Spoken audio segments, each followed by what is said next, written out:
వాడతాం. మరి ఉత్తరం చూద్దామండి. లక్ష్మి హైదరాబాద్ నుంచి రాస్తున్నారు.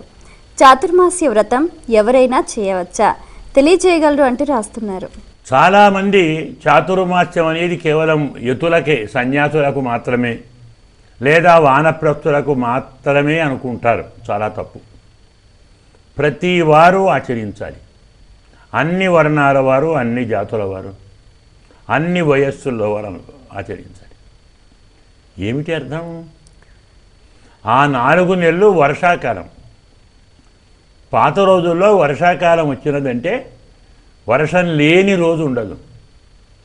మనకిప్పుడు వర్షం ఉన్న రోజు ఉండదు కదా.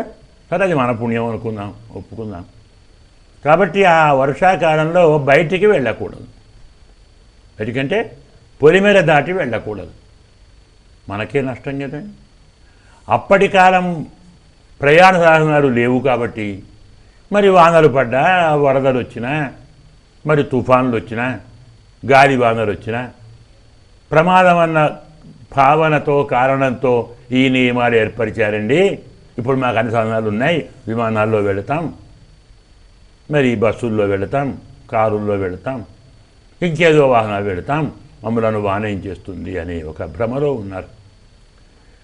గాలివాన వాతావరణం బాగా ఉంటే విమానం పోతుందే, విమానం దిగుతుందే. చాలాసార్లు ఇస్తున్నారు కదా, వెనక్కు మళ్ళీపోయింది వాతావరణం బాగాలేక. వాతావరణం బాగా విమానాన్ని ఆపేశారు. స్వామి ముందర ఏ విమానము ఏ పని చేయదు. ప్రకృతి మనకు సహకరిస్తేనే మన ఆటలన్నీ సాగుతాయి. ప్రకృతి ఎదురు తిరిగింది, భీష్మించుకుంది, ఏం చేస్తావు? నీ విమానం పనిచేయదు, నీ బస్సు పనిచేయదు, నీ ఏ యంత్రము పనిచేయదు. అన్నీ ఏమంటాం, వార్తా విభాగం, కమ్యూనికేషన్ అంటాం కదా, మొత్తం పనిచేయదు. ఒక చెట్టు విరిగింది, వైరు మీద పడింది, వైరు తెగింది, ఏం చేస్తుంది కరెంటు? ఆంటెనా మీద పడింది, లేదు ట్రాన్స్ఫార్మర్ పేరిపోయింది, ఏం చేస్తుంది కరెంటు? ఆధునిక సాంకేతిక పరిజ్ఞానం అంతా ప్రకృతి దయతో మనం చేస్తున్నాం. ప్రకృతి సహకరించలేదు, నీ సైన్సు, నీ పరిజ్ఞానం ఎందుకు పనికిరాదు.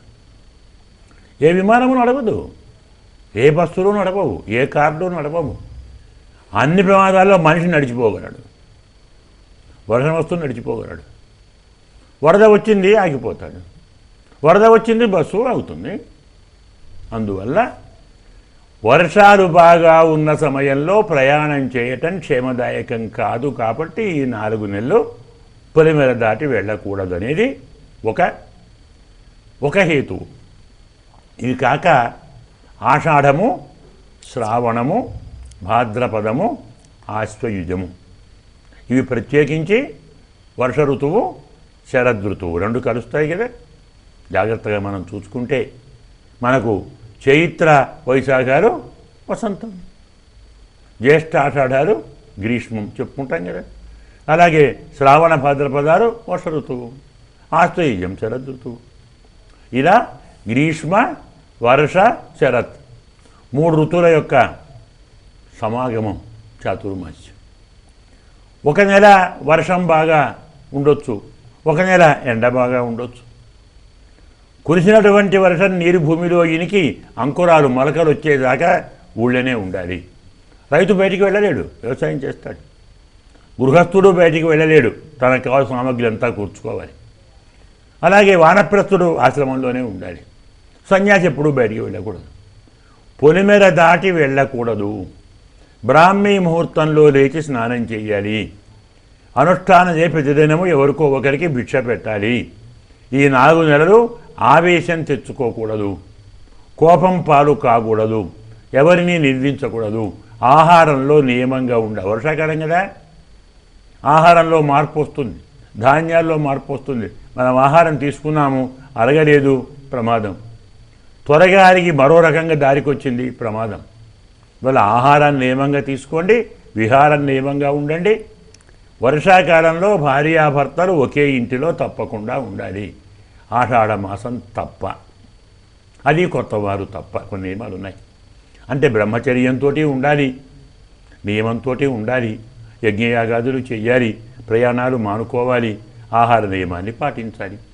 అతిథులు బాగా వస్తారు. వర్షాకాలం కదా, బయటికి వెళ్ళలేరు. ఊరికి వచ్చారు, వర్షం పడింది, ఆగిపోతారు, మన ఇంటికే వస్తారు. అతిథి పూజ చేయాలి, అభ్యాగతులను పూజించాలి. అందువల్ల మన శరీరంలో, మనస్సులో, బుద్ధిలో కావలసిన అన్ని రకాల మార్పులు తెచ్చే కాలం చాతుర్మాస్య కాలం. అందరూ నియమంగా ఉండాలి. ఒక కథ కూడా ఉంది, శ్లోకం కూడా ఉంది. వర్షార్ధమష్టౌ ప్రయతేత మాసాన్. వర్షాకాలం 4 నెలలు ఇంటిలోనే ఉండి ఇబ్బంది లేకుండా తినటానికి మిగతా 8 నెలలు సంపాదించి దాచుకో అన్నాడు. నిశార్థమేవం దివసం వ్యతీత. రాత్రిపూట ప్రశాంతంగా నిద్రపోవాలంటే పగలు సంపాదించుకోమన్నాడు. వార్ధక్య హేతో వయసా నవేన. వృద్ధాప్యంలో దిగులు లేకుండా బతకటానికి వయస్సులో ఉన్నప్పుడు సంపాదించుకో అన్నాడు. పరత్ర హేతో ఇహ జన్మనాచ. పరంలో మంచి లోకం రావాలంటే ఈ జన్మలో మంచి పనులు చేయాలి. చక్కని శ్లోకం ఉంది, దాన్ని అన్వయించుకొని ఆచరించి ఆనందాన్ని పొందితే లోకా సమస్తాః సుఖినో భవంతు.